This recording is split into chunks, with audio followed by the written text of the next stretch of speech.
Think you know everything about medieval food? Think again.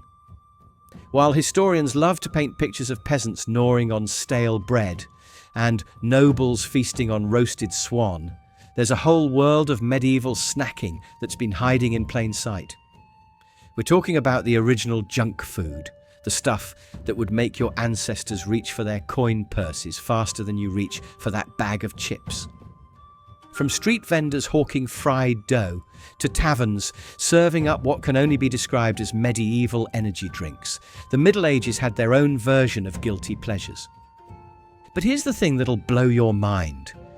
Medieval junk food wasn't just about satisfying cravings. It was about survival, social status, and sometimes even getting completely hammered on what people thought was medicine.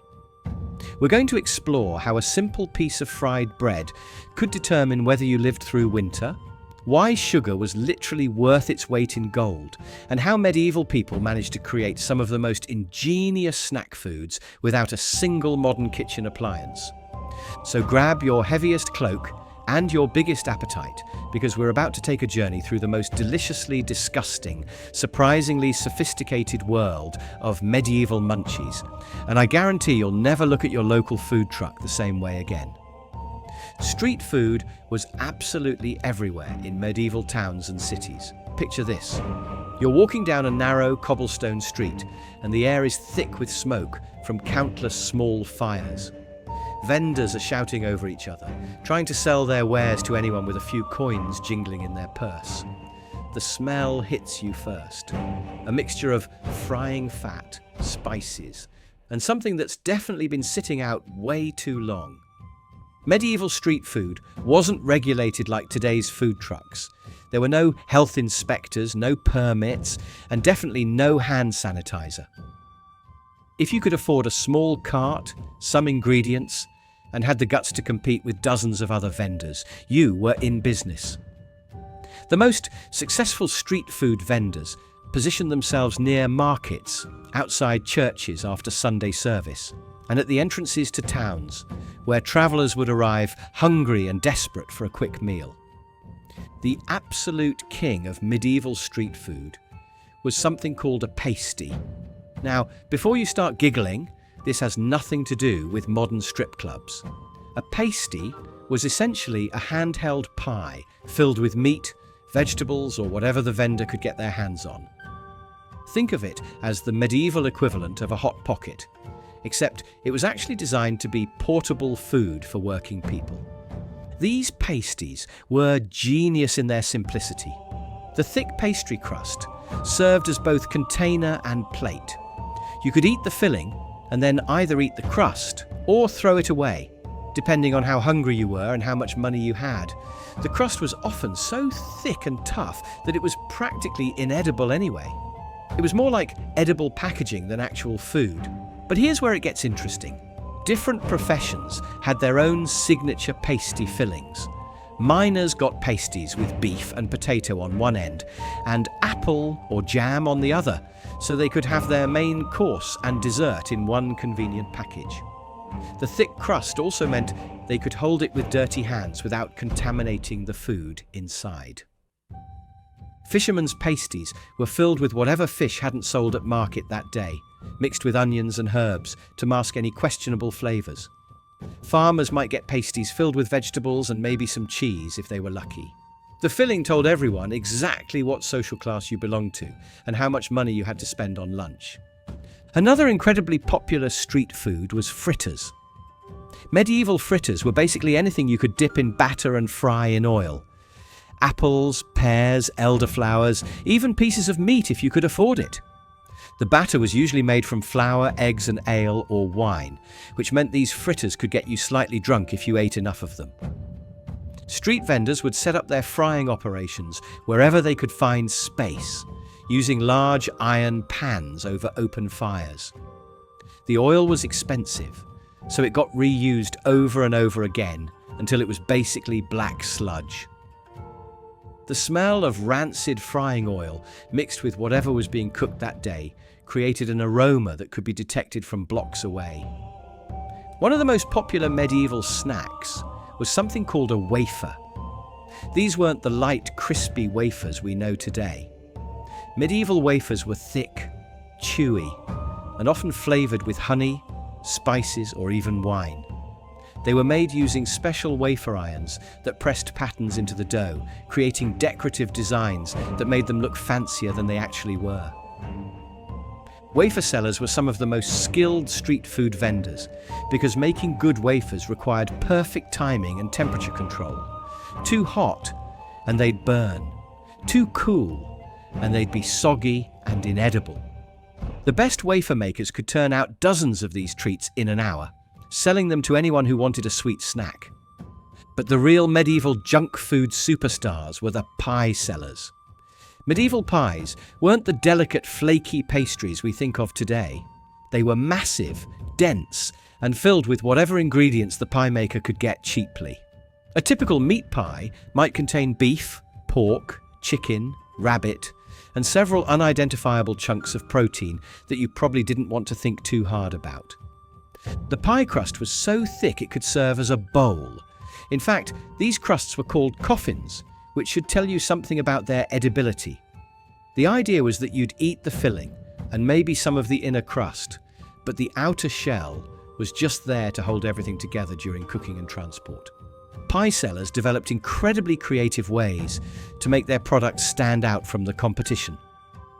Some would add bright spices like saffron to make their pies yellow and eye-catching. Others would use beetroot juice to create red-coloured fillings. The most ambitious pie makers would create elaborate decorations on top of their pies, using strips of dough to form patterns, animals, or even crude representations of local nobles. The competition between pie sellers was fierce. They'd position themselves at opposite ends of the same street and spend the day shouting insults at each other while trying to convince customers that their pies were fresher, tastier, or more filling than their rivals. These verbal battles became a form of entertainment in themselves, with crowds gathering to watch pie sellers try to out-insult each other. Medieval taverns were basically the fast food restaurants of their time. They served quick, cheap meals to travellers and locals who didn't have time or facilities to cook at home. The food was designed to be filling and satisfying, not necessarily delicious or healthy. The most common tavern snack was something called sops, which were basically pieces of bread soaked in wine, ale, or broth. This might sound disgusting, but it was actually quite practical. Stale bread was cheap and readily available, and soaking it in liquid made it edible again while adding flavour and alcohol content. Tavern keepers would prepare large pots of sops using whatever bread they had left over from the day before, mixed with ale, wine, or even just flavoured water. Customers could get a bowl of sops for just a few pennies, and it would provide enough carbohydrates and liquid to keep them going for hours. The alcohol content in sops varied dramatically depending on what the tavern keeper was using that day. Sometimes you'd get sops that were barely alcoholic. Other times, you'd find yourself completely drunk after finishing a single bowl. There was no way to know until you started eating. Another tavern favourite was something called bruis, which was essentially bread and broth soup. The bread was usually several days old and rock hard, so it needed to be soaked in hot broth until it became soft enough to eat. The broth might be made from meat bones, vegetables, or just water, flavoured with herbs and salt. Bruis was incredibly cheap to make and could feed a lot of people with very few ingredients. Tavern keepers would prepare huge pots of bruis in the morning and keep them warm over the fire all day. By evening, the mixture would be thick and hearty, perfect for customers who needed something substantial after a long day of drinking. The beauty of medieval tavern food was its simplicity and efficiency. Everything was designed to be prepared in large quantities, served quickly, and consumed without much thought. It was the original fast food, created out of necessity and refined through centuries of trial and error. But the real champions of medieval junk food were the confectioners, and this is where things get absolutely wild. These weren't your friendly neighborhood candy makers. These were basically medieval drug dealers, except their product was sugar. And sugar was so expensive, it was literally kept in locked boxes like precious jewels. Sugar in medieval times cost more than most people made in a month. A single pound of sugar could buy you a decent horse or feed a family for weeks. So when wealthy people wanted to show off their ridiculous wealth, they'd commission elaborate sugar sculptures for their dinner parties. We're talking about edible castles, sugar animals, and even entire sugar replicas of famous buildings. The most popular sugar treat among the elite was something called comfits. These were seeds, nuts, or pieces of spice coated in layer after layer of sugar syrup. The process could take days, with confectioners carefully building up dozens of sugar layers to create smooth, colourful candies. Comfits were so valuable that people would give them as wedding gifts or diplomatic presents between kingdoms. But here's where it gets really interesting. Medieval people thought sugar was medicine. They believed it could cure everything from headaches to plague, so wealthy invalids would consume massive amounts of sugar-based remedies. Imagine being prescribed candy for your illness and having it actually cost more than your house. For those who couldn't afford real sugar, there were alternatives that were just as addictive but way more dangerous. Honey was the most common sweetener, but medieval people also used something called verjuice, which was made from unripe grapes and was so sour it could strip paint. They'd mix verjuice with honey to create a sweet and sour syrup that was probably the medieval equivalent of Sour Patch Kids. The spice trade created another category of medieval junk food that was both delicious and potentially lethal. Spiced wines and ales were incredibly popular, but the spices used weren't always what they seemed. Unscrupulous merchants would mix expensive spices with cheaper alternatives, or even with substances that weren't meant for human consumption at all. Cinnamon was often mixed with cassia bark, which looks similar but can be toxic in large quantities. Saffron, the most expensive spice in the world, was frequently diluted with turmeric or even coloured sand. People would pay premium prices for what they thought were exotic spices, only to end up poisoning themselves with fake ingredients.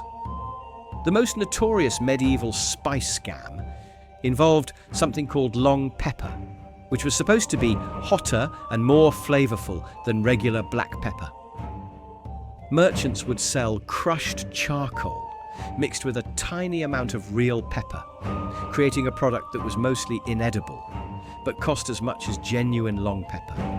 Medieval people also had their own version of energy drinks, and these concoctions were absolutely insane. The most popular was called hippocras, which was wine mixed with honey and spices like cinnamon, ginger, and cloves. The alcohol content was already high, but the spices were supposed to provide additional energy and health benefits. Hippocras was served at the end of meals, kind of like medieval espresso, except it would get you completely wasted while supposedly improving your digestion. The recipe varied wildly depending on who was making it, with some versions containing so many spices that they were basically undrinkable. Another popular medieval energy drink was called caudle, which was basically hot ale mixed with eggs, honey, and spices. This sounds disgusting, but it was actually quite nutritious and provided a quick energy boost for people doing physical labour. The problem was that caudle could spoil incredibly quickly, especially in warm weather, leading to some seriously unpleasant food poisoning incidents. The most extreme medieval energy drink was something called aqua vitae, which was basically medieval moonshine. This was distilled alcohol mixed with herbs and spices, creating a drink that was supposed to be medicinal, but was actually just a way to get drunk faster. Aqua vitae was so strong that people would literally pass out after drinking it, which somehow convinced them it was working as medicine. As we wrap up this journey through medieval junk food, it's clear that our ancestors were just as addicted to quick, tasty, and often questionable food choices as we are today. The difference is that their junk food could actually kill them, either from food poisoning, toxic ingredients, or just the sheer alcohol content of their favorite snacks. Medieval people created an entire economy around satisfying their cravings, from street vendors risking their lives over hot oil to confectioners charging ridiculous prices for sugar sculptures. They proved that no matter what era you live in, humans will always find ways to turn basic ingredients into addictive treats, even if it means eating bread soaked in potentially lethal alcohol or paying a fortune for candy that might be mixed with sand. The next time you're standing in line at your favorite food truck or grabbing a quick snack from a vending machine, remember that you're participating in a tradition that goes back over 1,000 years. The only difference is that now we have health inspectors, ingredient labels, and the reasonable expectation that our food won't actually kill us. Medieval people didn't have any of those luxuries, but they still managed to create a junk food culture that would make modern fast food executives weep with envy. So thank you for joining me on this deliciously dangerous tour through medieval munchies. If you enjoyed learning about how our ancestors satisfied their cravings, make sure to hit that subscribe button because there's so much more medieval madness to explore. Until next time, maybe think twice before complaining about your local fast food joint. At least they're probably not serving you bread soaked in potentially poisonous alcohol or candy mixed with actual sand.